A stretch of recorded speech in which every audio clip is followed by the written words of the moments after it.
Hello, and welcome to my presentation, The Feasibility of a HIIT-Based Education Unit in Physical Education. I'm Jared Andrazi. I'm the Director of Physical Education, Teacher Education, and an Associate Professor at Winthrop University in Rock Hill, South Carolina. My colleagues for this research study were Dr. Liu, Dr. Wang, and Dr. Chen at Louisiana State University, and Dr. Gu at the University of Texas at Arlington. The purpose of this study was to develop a HIIT unit of instruction in physical education that would be enjoyable and motivational for students, and that would increase their levels of physical activity.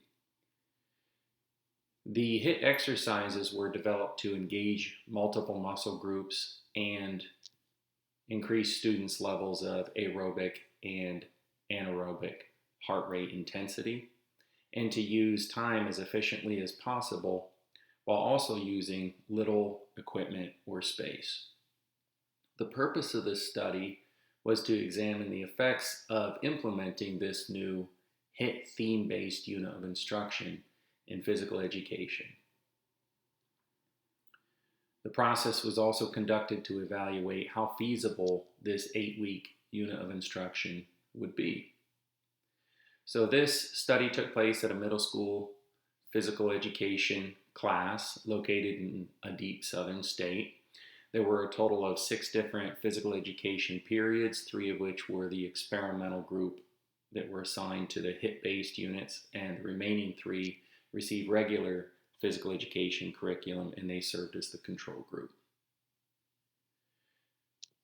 These units were developed to also improve students' knowledge as well as I said, their physical activity and the modified HIIT exercises. Throughout the study, the students' motivation was measured using the expectancy value questionnaire, and their attitude towards physical education was measured using the Attitude Towards Physical Education questionnaire. In-class physical activity was assessed using Actigraph GT3X accelerometers, and then the process evaluation was conducted through standardized checklists and through interviews that were conducted as focus groups with the physical educators that implemented the study, and those were done upon completion of the HIIT unit implementation. The results of this were quite positive and encouraging. There was a small increase in students' attitude towards physical education along the 2 attitude dimensions, which were enjoyment and usefulness. In comparison to the control group, in those 2 cases, the control group did not have any attitude change. Both groups did demonstrate small increases in expectancy beliefs and task value. However, the HIIT group did show a higher physical activity level of intensity, but overall similar activity time was spent in the treatment group in comparison to the control group for those exercises that engaged students in moderate to vigorous physical activity. The findings from the focus group interviews resulted in categories and themes that emerged. And overall, the physical educators perceived these lessons as being both enjoyable and smooth or easy to implement.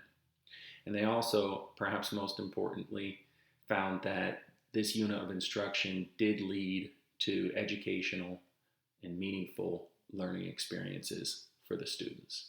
And overall, they perceived the students as having had a positive reaction to the HIIT instructions.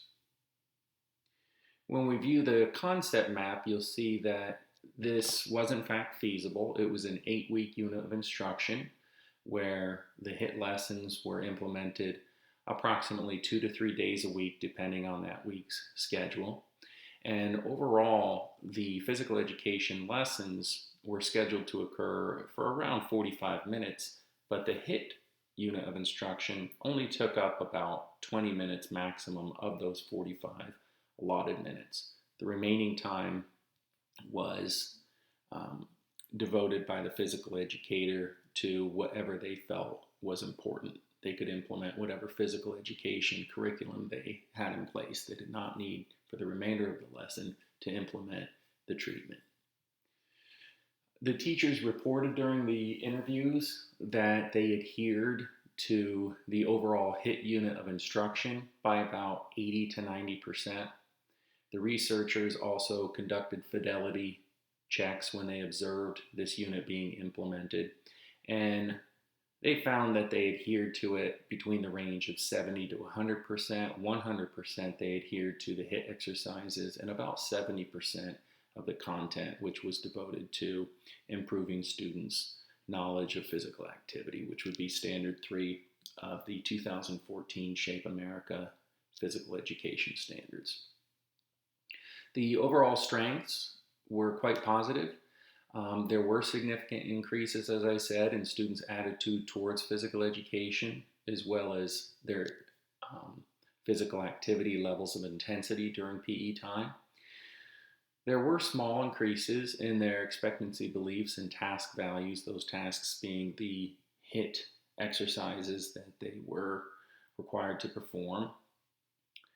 And as I said, the physical educators also perceived these HIIT exercises and the overall unit of instruction, which was designed to improve students' content knowledge of physical activity, as being very easy to follow, an enjoyable and smooth process. The students reacted positively, and as I said, they led to meaningful learning experiences. There were limitations within the study. However, these were quite minor.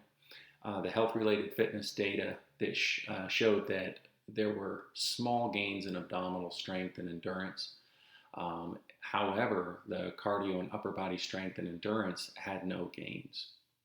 So that being said, there is a current study being done by these researchers that is investigating how to compensate for the areas of improvement that were limited.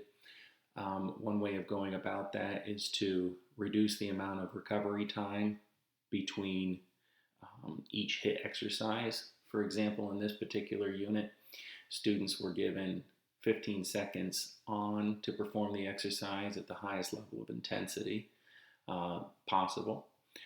And then they were given 15 seconds of off time, which is the recovery time.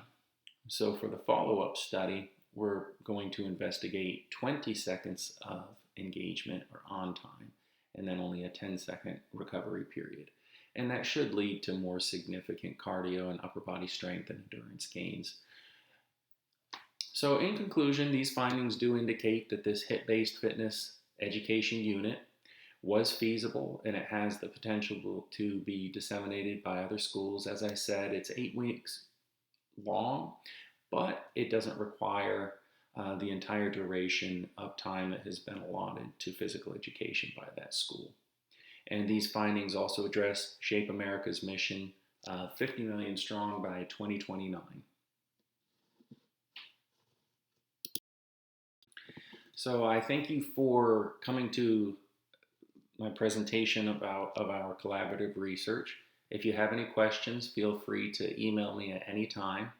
My email address is androzij@winthrop.edu. Thank you.